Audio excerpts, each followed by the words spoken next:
नमस्कार, मैं धीरज शर्मा। मेरे YouTube चैनल मैथ्स बाय धीरज शर्मा में आपका स्वागत करता हूं। दोस्तों, कैसे हैं आप लोग? उम्मीद कर रहा हूं बहुत अच्छे से होंगे। दोस्तों, ये जो समय आप लोगों को मिला है, जो लॉकडाउन के कारण से समय आप लोगों का फ्री हुआ है, तो इसको बिल्कुल भी वेस्ट ना करें। इसको किसी अच्छे काम में लगाएं। पढ़ने वाले स्टूडेंट बहुत अच्छे से इस समय को यूज़ कर सकते हैं। तो मेरे साथ इस समय को आप लोग यूज़ करिए। लास्ट क्लास में हम लोग पढ़ रहे थे एलिगेशन। पिछली क्लास में हम लोगों ने पढ़ा था, एलिगेशन शुरू कर दिया था और एलिगेशन का एक नियम या फर्स्ट रूल मैं आपको समझा चुका हूं। फर्स्ट रूल आपके सामने लिखा हुआ है और उससे रिलेटेड बने के एग्जांपल भी लिखा हुआ है। ध्यान रहे, ये रूल और ये एग्जांपल दोनों हम लास्ट क्लास में समझ चुके हैं। बस थोड़ा सा रिवीजन आप लोगों के लिए कर रहा हूं। और मैं आप लोगों को बता देता हूं कि ये जो चीजें आप लोगों की चल रही हैं, जो ये आज थर्ड पार्ट में बना रहा हूं, उम्मीद कर रहा हूं कि आपने पहले दो पार्ट देखे होंगे। नहीं तो आप पहले उन दो पार्ट को आप जरूर देखें। क्यों? क्योंकि जो थर्ड पार्ट होगा वो उन्हीं से लिंक होता हुआ आएगा। तो फर्स्ट पार्ट, फिर सेकंड पार्ट, फिर थर्ड पार्ट को देखें। डायरेक्ट आप थर्ड पार्ट देखेंगे तो समझ में नहीं आएगा। तो आप जरूर ध्यान रखें, फर्स्ट और सेकंड पार्ट को पहले देखें, उसके बाद थर्ड की शुरुआत करें। तो आज की क्लास हम लोग शुरू करते हैं। आज की क्लास में मैंने लिखा है एलिगेशन फर्स्ट रूल। थोड़ा सा मैं वापस आप लोगों को बता रहा हूं, एलिगेशन फर्स्ट रूल क्या है। देखिए, एलिगेशन फर्स्ट रूल है कि जहां पर हम दो चीजों को आपस में मिक्स करेंगे, तो तीसरा एक रिजल्ट आप लोगों के पास बन जाएगा, जिसका नाम हमने ले दिया है जेड। वापस से बोलता हूं, x और y दो चीजों को हमने मिलाया और एक रिजल्ट के रूप में हमने z को ले लिया। उसके बाद हम लोगों ने बोला था, मिश्रण का नियम ये कहता है कि इन दोनों वेरिएबल का अंतर आप डिफरेंस निकाल के यहाँ लिखो और दूसरी तरफ इन दोनों का डिफरेंस निकाल के यहाँ लिखो। काम कुछ नहीं करना है, दोनों को मिला दिया, तीसरा रिजल्ट बन गया। इन दोनों का अंतर यहाँ लिखें, इन दोनों का अंतर यहाँ लिखें। और उसके बाद मैंने आपसे बताया था कि इन दोनों डिफरेंस का आपको क्या लेना होगा, अनुपात लेना होगा। और इसी अनुपात को हम लोगों ने क्या नाम दे दिया था, एलिगेशन रेशियो या मिश्रण अनुपात। ये चीजें हम लोग बात कर चुके हैं लास्ट क्लास के अंदर। एक बार फिर से मैं बोलता हूं, दो चीजों को मिलाया x और y, रिजल्ट बना z। दोनों का डिफरेंस लिखा, दोनों डिफरेंस का रेशियो ले लिया। इस रेशियो को हमने नाम दे दिया मिश्रण अनुपात या एलिगेशन रेशियो। देखिए, मिश्रण अनुपात से क्या मतलब होगा कि अनुपात जो आया है, इसी अनुपात में आप x और y दोनों को मिक्स करने वाले हैं। ये चीज मैं लास्ट क्लास में आप लोगों को बता चुका हूं। और इस रूल को समझाने के लिए मैंने एक एग्जांपल आपको प्रॉफिट एंड लॉस का लास्ट क्लास में दिया था। उम्मीद कर रहा हूं वहां वो चीज आपको समझ में आ गई होगी।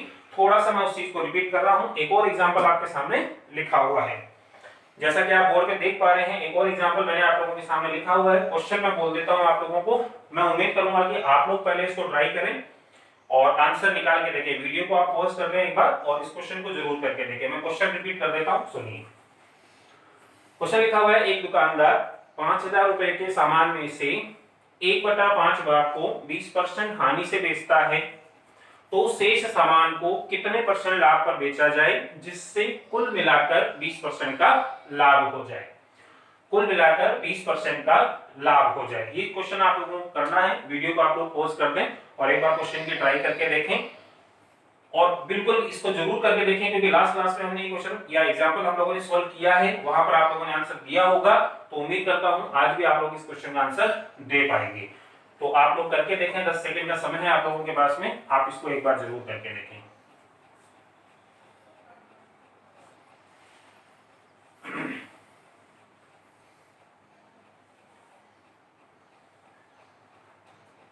उम्मीद कर रहा हूं दोस्तों आप लोगों ने कर लिया होगा। वीडियो को पॉज करके और फिर इस क्वेश्चन को सॉल्व करके देखिए। देखिए, मैं आपको बता रहा हूं, इसका बेसिक प्रोसेस हमने लास्ट क्लास में सीख लिया था, लेकिन हम लोग बेसिक से आगे थोड़ा सा बढ़ेंगे और इस क्वेश्चन को सॉल्व करने के लिए हम लोग एलिगेशन का यूज करें, मिश्रण का यूज करें। कैसे, देखिए।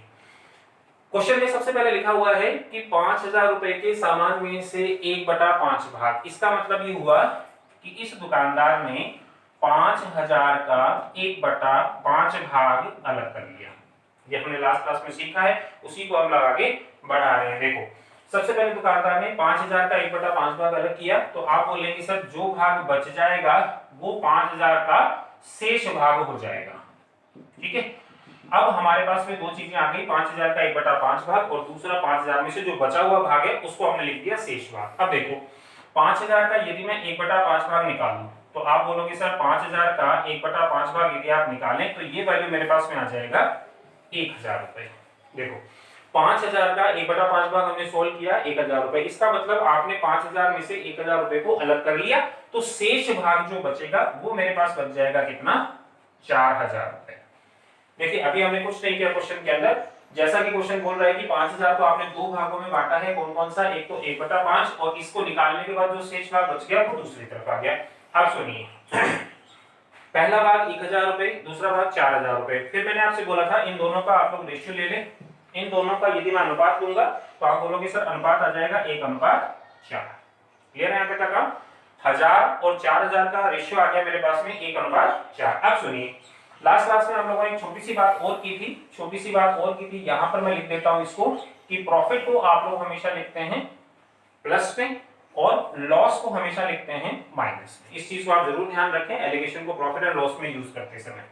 अब सुनिए, 5000 का 1/5 भाग 20% हानि से बेचा गया, तो आप मुझे बताओ 5000 का 1/5 भाग 1000 रुपए है, तो मैं क्या करूंगा, इसको मैं 20% के लॉस पे बेच रहा हूं, तो इसके नीचे मैंने माइनस का 20 लिख दिया। आपसे मैं पूछूंगा कि 20 कहां से आया, तो आप बोलोगे सर क्वेश्चन में हमें 20 दिया हुआ है। सेकंड, मैं आपसे पूछ रहा हूं माइनस क्यों लिखा गया, तो आप बोलोगे सर 20% का लॉस है, हानि है, और हानि को हम लोग हमेशा किस में लिखेंगे, माइनस में, इसलिए ये माइनस लिखा गया है। अब सुनो, क्वेश्चन ने बोला है शेष सामान को कितने परसेंट लाभ पर बेच दूं। शेष सामान कितने रुपए का है, 4000। क्वेश्चन आपसे पूछ रहा है कि 4000 को मैं कितने परसेंट लाभ पर बेच दूं, तो ये तो वैल्यू हमारे पास में है नहीं क्योंकि ये तो हमारा क्वेश्चन, तो इसको छोड़ दिया। अब सुनो, मैंने आपसे बोला जिससे कुल मिलाकर 20% का लाभ हो जाए। अब मुझे बताओ कुल मिलाकर मतलब 1000 और 4000 दोनों पर मिलाकर आपको लाभ कितना चाहिए, 20% का, तो हमने यहाँ पर लिख दिया 20%।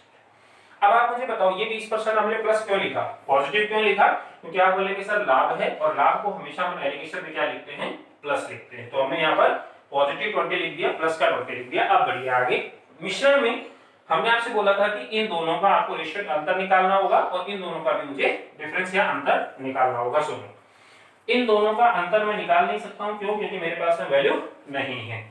यहां पर आऊंगा तो इन दोनों का डिफरेंस मैं निकाल सकता हूं, और आपको लास्ट क्लास में मैंने बताया था भाई इन दोनों का डिफरेंस किस तरह से निकालते हैं। उम्मीद कर रहा हूं आप लोगों को ये 40 समझ में आया होगा कि ये 40 मैंने कैसे लिखा। 20 और -20 का जो अंतर होगा वो कितना होगा, 40। अब देखिए इस 40 को हम लोग कैसे यूज कर सकते हैं उसकी मैं बात कर रहा हूं। ऊपर हमने अभी अनुपात निकाला 1:4। अब आप ध्यान दो, 1 के नीचे हमने कुछ भी नहीं लिखा, लेकिन 4 के नीचे हमने 40 लिखा हुआ है। क्लियर है, 4 के नीचे हमने 40 लिखा हुआ है, तो आप ये कह सकते हैं कि सर 4 भागों का मान 40 आ गया। यदि 4 भागों का मान 40 है, तो इसी तरीके से यदि हम एक भाग का मान निकालना चाहें तो आप बोलोगे सर 40 में 4 को डिवाइड कर दें, तो ये वैल्यू आ जाएगा 10। यहां तक का काम क्लियर है। वापस से बताता हूं, 1:4 और 4 भागों का मान 40। यदि 4 भागों का मान 40 है तो आप बोलोगे सर एक भाग का मान कितना आ जाएगा, 10% आ जाएगा। आपको लास्ट काम ये करना है कि इस 10% को आप केवल इस वैल्यू में क्या कर दें, प्लस कर दें, और प्लस करने पर आपको जो आंसर मिल जाएगा वो 30%। तो आप मुझे बताओ इस जो फाइनल आपने क्वेश्चन लिखा था, इस क्वेश्चन का फाइनल आंसर आप लोगों ने दे दिया कितना, 30%। उम्मीद कर रहा हूं आप लोगों को ये समझ में आ गई होगी। यदि नहीं भी आई है तो आप लोग वापस से इस वीडियो को देख करके इसको समझ सकते हैं, और यदि नहीं भी आए तो मुझे कमेंट करके बता सकते हैं, इसको हम लोग वापस एक बार रिपीट कर लेंगे। लेकिन मुझे उम्मीद है कि आप लोगों को समझ में आ गई होगी, क्योंकि हमने इसी तरह के 2 एग्जांपल लास्ट क्लास में किए थे और एक थर्ड एग्जांपल मैंने आप लोगों को यहाँ पर दे दिया। तो जल्दी से आप इसको नोटबुक में नोट करें, 10 सेकंड 15 सेकंड के अंदर जल्दी से नोट करें।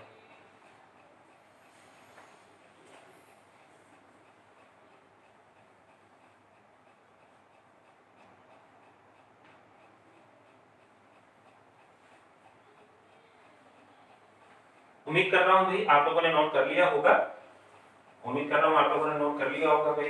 जो नोट कर रहे हैं करते रहें, साथ में सुनते भी रहें भाई। समय को वेस्ट नहीं करना है आप लोगों को, जितना हो सके समय को यूज करिए और वीडियो को देखते रहें आप लोग, और यूज करते रहें वीडियो को, क्या क्या चीजें उसमें मिल रही हैं आप लोगों को उसको काम में लेते रहें।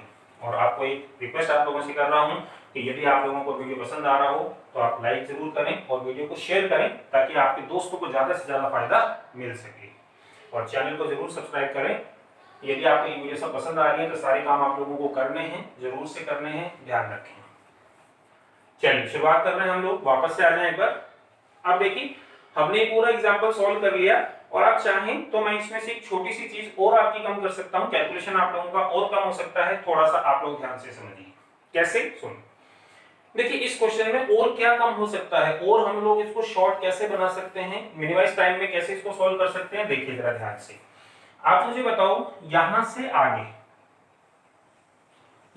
आगे आप लोगों का काम कोई ज्यादा बड़ा नहीं है, क्योंकि ये हमें क्वेश्चन से मिला, ये हमें क्वेश्चन से मिला, ये हमें क्वेश्चन से मिला, हमने इसको अंतर निकाला, इसको सॉल्व किया इसके साथ, इसके हिसाब से इसको सॉल्व किया और मेरा आंसर इन दोनों को प्लस करने पर आ गया। आगे कोई बड़ा काम नहीं है, लेकिन अगला मेन काम जो है वो शुरुआत में थोड़ा सा कैलकुलेशन का है, तो उस कैलकुलेशन को हम लोग कम कर सकते हैं। कैसे? देखो, देखिए उम्मीद करूंगा कि जितनी कैलकुलेशन आप लोगों की कम हो सके उतना मैं आप लोगों के लिए ट्राई करूंगा। ध्यान से देखो यहाँ पर सबसे पहले बोला गया 5000 का 1/5 भाग, तो मुझे ये चीज सोल्व करने की आवश्यकता नहीं है। आप बोलेंगे सर कैसे? 5000 का 1/5 भाग हम सोल्व करें, फिर 1000 रुपए लिखें, फिर 5000 में से 1000 माइनस करें, फिर उसमें से 5000 में से माइनस करूंगा तो 4000 आ जाएगा, फिर आप लोग 1000 और 4000 का रेशियो लेंगे और रेशियो आएगा 1/4। मैं आपको ये बता रहा हूं कि आपके पास ये 1/4 जो है 1:4 आपको डायरेक्ट मिल सकता है, आपको किसी कैलकुलेशन की जरूरत नहीं होगी। कैसे? सुनिए ध्यान से, आपको इन सब चीजों की जरूरत नहीं है। देखिए यहां से मैं चीजों को हटा देता हूं, आपको इन सब चीजों की जरूरत नहीं है। आप सिर्फ इतना ध्यान रखें कि दिए गए क्वेश्चन से हम लोगों को डायरेक्ट ये मिल जाएगा अनुपात जो हमें चाहिए। कैसे? देखो यहां पर लिखा हुआ है, इसको भी मैं हटा देता हूं, आप थोड़ा सा ध्यान दें। देखिए क्वेश्चन के अंदर सबसे पहले लिखा हुआ है 5000 का 1/5 भाग, तो देखिए मुझे 5000 से तो कोई लेना देना है नहीं, मैं कहां से शुरुआत करूंगा? सिर्फ इस फ्रैक्शन या भिन्न वाली स्थान पर जो 1/5 लिखा हुआ है उसको मैं यूज करूंगा। कैसे? देखिए 1/5, 1/5 का मतलब समझिए, तो आप बोलोगे सर 1/5 का मतलब 5 में से कोई एक, आप बोलोगे सर 5 में से कोई एक, तो आप मुझे बताओ 5 में से यदि मैं एक को अलग कर दूं तो मेरे पास बचेंगे कितने? तो आप बोलोगे सर यदि हमने 5 में से एक अलग कर दिया तो हमारे पास बचा हुआ वैल्यू कितना आ जाएगा? 4। तो आप मुझे बताओ जो हमने एक अलग किया उसको हमने पहला रेशियो बना लिया, और जो हमने 5 में से एक निकाल के दूसरा वैल्यू लिया 4, उसको हमने रेशियो का दूसरा पार्ट बना लिया। तो आप मुझे बताओ क्वेश्चन से हम लोगों को ये रेशियो डायरेक्ट मिल जाएगा, हमें किसी कैलकुलेशन की जरूरत नहीं होगी। जैसे मान लीजिए किसी क्वेश्चन में आप लोगों को कहीं पर भी 1/4 लिखा हुआ मिल जाए, तो क्या आप लोग मुझे रेशियो बता सकते हैं? तो आप बोलेंगे बता सकते हैं सर, हमें वैल्यू की जरूरत नहीं पड़ेगी इसकी, आप डायरेक्ट वैल्यू बता सकते हैं कि 4 में से एक अलग हो जाएगा, और 4 में से एक अलग हो जाएगा तो बचा हुआ वैल्यू कितना होगा? 3 होगा। तो आप रेशियो बता सकते हैं कि सर इस क्वेश्चन में रेशियो क्या आ जाना चाहिए? 1/3 आ जाना चाहिए। जैसे लास्ट क्लास के अंदर आप देखें ध्यान से, इस वीडियो को देखने के बाद एक बार आप लास्ट क्लास को जरूर देखें, और उसमें जो 2 क्वेश्चन हम लोगों ने किए हैं उनमें हमने कैलकुलेशन सीखा था, तो कैलकुलेशन वहां से हटा देना आप लोग और इस चीज को अप्लाई कर देना। जैसे थोड़ा सा मैं याद कराऊं आप लोगों को, लास्ट क्लास में जो हमने क्वेश्चन किया था उसमें था 840 रुपए का 1/4 भाग, इसको आपने 20% हानि से बेच दिया था। क्वेश्चन आपसे पूछ रहा था शेष को कितने % लाभ पर बेच दें जिससे टोटल जो लाभ है वो आपको 20% हो जाए। ये लास्ट क्लास में हम लोगों ने क्वेश्चन किया था, तो क्वेश्चन को पूरा मैं नहीं लिख रहा हूं क्योंकि पिछले लेक्चर में मैं इसको बता चुका हूं। यहां सिर्फ हम अनुपात की बात कर रहे हैं, आप देखें पिछला वीडियो, हमने इस क्वेश्चन में अनुपात लिया था 840 का 1/4 भाग निकाला था तो 210 आया था, और 840 में से 210 को निकाला था तो 630 आया था। उसके बाद हम लोगों ने रेशियो सॉल्व किया था तो रेशियो आ गया था 1/3।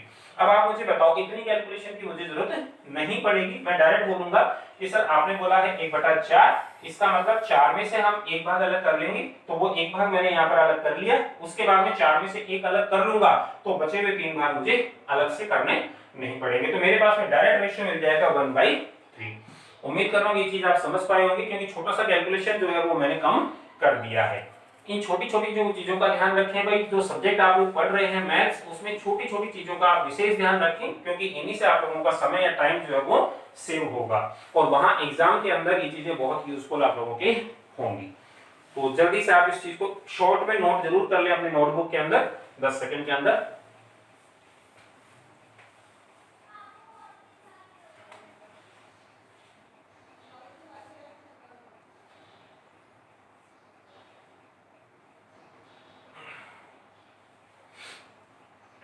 अब देखिए कैलकुलेशन पार्ट थोड़ा सा मैंने कम कर दिया था आप लोगों का, तो थोड़ा सा ध्यान रखें आप लोग। देखिए मैं आप लोगों को फिर बता दूं एक बार कि हम लोग क्वेश्चन नहीं कर रहे हैं अभी हम लोग सिर्फ इस रूल को समझने के लिए कुछ एग्जांपल मैं आप लोगों के लिए सामने रख रहा हूं। आप लोग ध्यान रखिए, मेरे पढ़ाने का तरीका कुछ ऐसा होगा कि पहले आप लोगों के कॉन्सेप्ट या जितने भी थ्योरेटिकल पार्ट है किसी भी टॉपिक की वो मैं क्लियर करूंगा, उसको एग्जांपल से मैं समझाऊंगा, उसके बाद हम लोग कुछ क्वेश्चन सॉल्व करेंगे।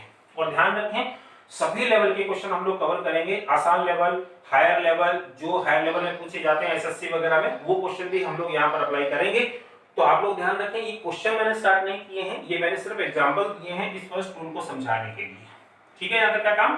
अब देखो मैं आपसे बोलता हूं एलिगेशन का एक नियम हम लोगों ने पढ़ लिया, इसको मैं हटा देता हूं यहां से, क्योंकि हम लोग थोड़ा सा इस क्लास को आगे बढ़ाते हैं और अगली चीज देखते हैं क्या आता है।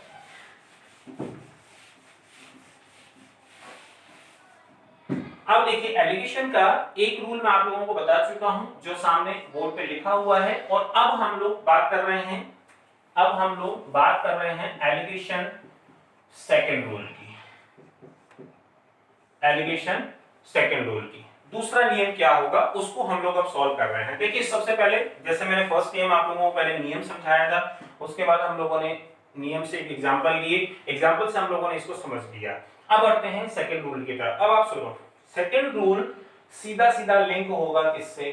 फर्स्ट रूल से। कैसे? देखिए सबसे पहले फर्स्ट रूल में हम लोगों ने पढ़ा कि हम दो चीजों को मिलाएंगे x और y को। तो अब आप मुझे बताओ मिलाई गई दोनों चीजें, मैंने आपसे बोला x और y को हम लोग मिलाएंगे। यदि x और y को मिलाऊंगा तो आप मुझे बताओ मिलाई गई दोनों चीजें सेम भी हो सकती हैं और अलग अलग भी हो सकती हैं। जैसे आप मुझे बताओ इसको समझने के लिए, फर्स्ट रूल को समझने के लिए हमने एक एग्जांपल लिया था कि एक दुकानदार दो तरह के चावल मिला रहा था, तो एक सस्ता चावल था एक महंगा चावल था, लेकिन थे दोनों तरह के चावल ही। तो मुझे आप ये बताओ सेकंड रूल के अंदर हम लोग ये सीख रहे हैं कि जो मिलाई गई चीजें हैं या तो वो सेम हो सकती हैं या अलग अलग हो सकती है। अब उन चीजों पर आप फोकस कर रहे हैं कि जो चीज मिलाई गई है वो सेम है या अलग अलग है। सुनो अब मुझे आप बताओ यहां पर हमने ऐसा कुछ भी नहीं बोला कि सेम है या अलग अलग है, हमें इससे थोड़ा सा क्वेश्चन को हमने सॉल्व कर लिया, कहीं कुछ नहीं। लेकिन सेकंड रूल को हम लोग अप्लाई करेंगे कहां पर?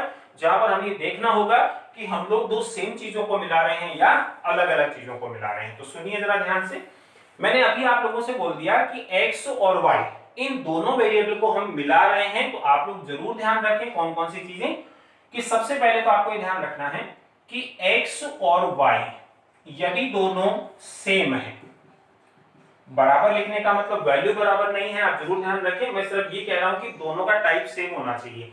या तो चावल में आप चावल मिला रहे हैं तो ये चीज आप ध्यान रखें कि दोनों मिलाई गई चीजें यदि सेम है, और या दूसरी कंडीशन दोनों मिलाई गई चीजें सेम नहीं है, इसका मतलब दोनों चीजें क्या हो गई? अलग अलग हो गई।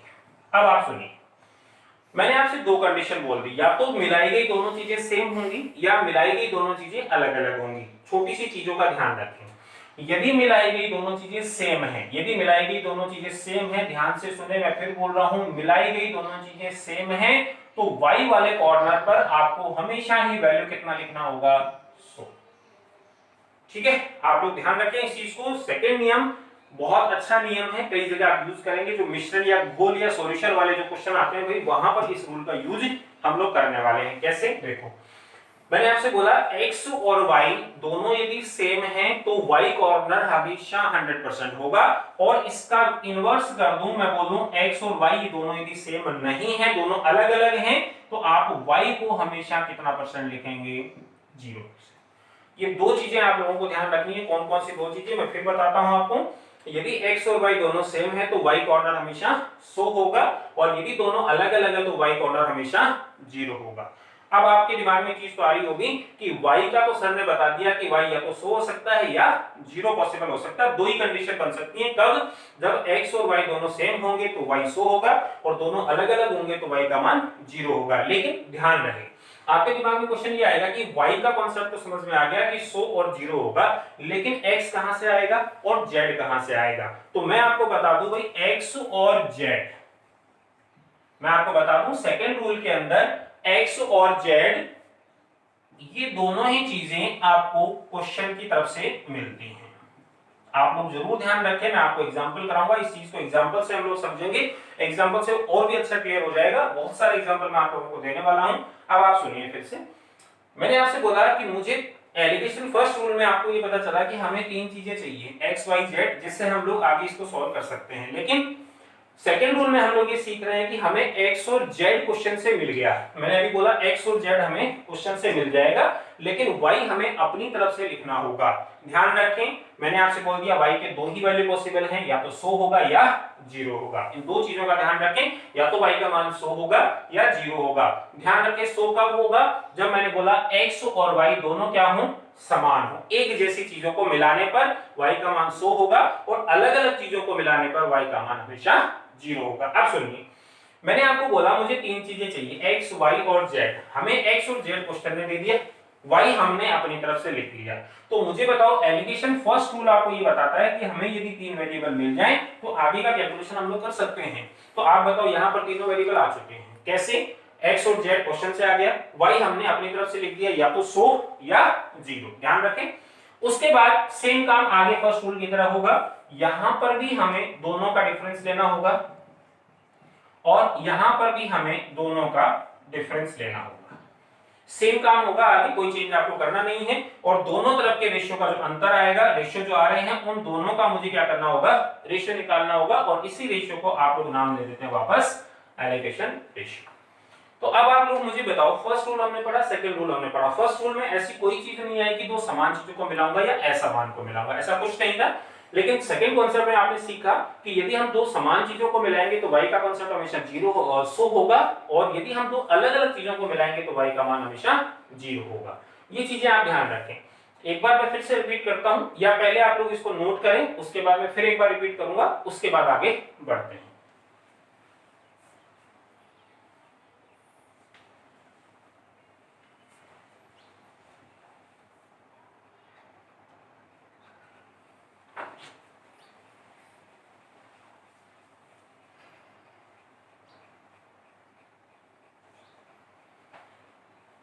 देखिए, सेकंड नियम हम लोग पढ़ रहे हैं भाई। सेकंड नियम मैंने आप लोगों के सामने लिख दिया है, आप जरूर इसको ध्यान रखें, बड़ा इंपॉर्टेंट रूल है आप लोगों के लिए। फिर से रिपीट करता हूं, फर्स्ट रूल आपको ये बता रहा है कि हमें तीन चीजें चाहिए, x, y और z। तीन चीजें चाहिए x, y और z। आप देखो, x हमें क्वेश्चन बताएगा, y हमें z हमें क्वेश्चन बताएगा, लेकिन y का कॉन्सेप्ट हमें खुद को लिखना होगा, y की जगह वैल्यू हमें खुद लिखना होगा। तो आप मुझे बताओ, यदि y के लिए मैंने आपको दो चीजें बता दी, या तो y का मान 100 होगा या y का मान 0 होगा। तो आपके दिमाग में सेट होना चाहिए कि y का मान 100 कब होगा और 0 कब होगा। मैं आपको फिर बता दूं कि मिलाई गई दोनों चीजें, मतलब x और y, यदि ये दोनों सेम हैं तो आप y की जगह क्या लिखेंगे, 100। और यदि ये दोनों चीजें अलग अलग हैं, दो अलग अलग चीजों को आप मिला रहे हैं, तो y का वैल्यू आप कितना लिखेंगे, 0। बस इतना सा आपको ध्यान रखना है। फर्स्ट रूल और सेकंड रूल में सिर्फ इतना ही अंतर आएगा कि यहां पर आपको y का कॉन्सेप्ट ध्यान रखना है, बाकी सारा काम आपका सेम है भाई। जैसा आपने देखा अभी, पूरी चीजें सेम है। तो सेकंड रूल मैंने आप लोगों के सामने लिख दिया है, इसको जरूर ध्यान रखें, इसको हम लोग बढ़ाएंगे, क्वेश्चन इसके कराऊंगा बहुत सारे, तब जाकर के दिमाग में अच्छे से सेट होगा। उम्मीद कर रहा हूं ये दोनों चीजें जो रूल के रूप में मैंने आपके सामने लिख रखी हैं, ये चीजें आपके दिमाग में सेट हुई होंगी। इनको आप जितनी बार देखेंगे उतना ही आपको फायदा मिलेगा। आप जरूर इन चीजों को ध्यान रखें। मैं फिर आप लोगों को बता देता हूं भाई, पढ़ाने का तरीका यही होगा कि आप लोगों के सामने पहले थ्योरेटिकल पार्ट क्लियर किया जाएगा कि कौन कौन से कॉन्सेप्ट हैं। उसके बाद हम लोग बहुत सारे क्वेश्चन करेंगे, जो जो लास्ट एग्जाम में आए हुए हैं, प्रीवियस एग्जाम में जो भी क्वेश्चन आए हुए हैं, वो हम लोग आपके सामने रखेंगे और उनको आसान बनाने की ट्राई करेंगे। तो मैंने आपके सामने दो रूल आपके सामने लिख दिए हैं। फर्स्ट रूल को हम लोग एग्जांपल से समझ चुके हैं, लेकिन सेकंड रूल को मैंने सिर्फ रूल लिखा है, इसके एग्जांपल हम लोग नेक्स्ट क्लास में पढ़ने वाले हैं। जब तक आप लोग इसको वापस से देख करके सेकंड नियम को थोड़ा सा समझें। मैं एक बार जाते जाते फिर रिपीट कर देता हूं कि x, y और z में से x और z हमें मिलेगा क्वेश्चन से, जबकि y हमें अपनी तरफ से लिखना होगा। y के दो वैल्यू पॉसिबल हैं, कौन कौन से? एक तो y का मान 100 हो सकता है, दूसरा 0 हो सकता है। 100 कब होगा? जब x और y सेम हो, मतलब दो समान चीजों को मिलाऊंगा तो y का मान 100 और दो असमान चीजों को मिलाऊंगा तो y का मान 0। उम्मीद करता हूं लैंग्वेज के रूप में ये रूल आपके समझ में आ चुके होंगे। अगली क्लास में हम लोग इसके क्वेश्चन करेंगे, जिससे थ्योरेटिकली से थोड़ा सा दूर हट करके आपके दिमाग में न्यूमेरिकली वैल्यू सेट हो जाएंगे। उम्मीद कर रहा हूं ये चीजें समझ में आ रही होंगी। तो आज के लिए दोस्तों इतना ही। जाते जाते इतना जरूर बोलूंगा कि लॉकडाउन चल रहा है, घर पे रहें, स्वस्थ रहें, और यदि आपको मेरा वीडियो अच्छा लग रहा हो तो आप इसको लाइक करें और दोस्तों को शेयर करें, जिससे ज्यादा से ज्यादा लोग इसका फायदा उठा सकें, और चैनल को सब्सक्राइब करना ना भूलें। तो दोस्तों आज के लिए इतना ही। Thank you so much.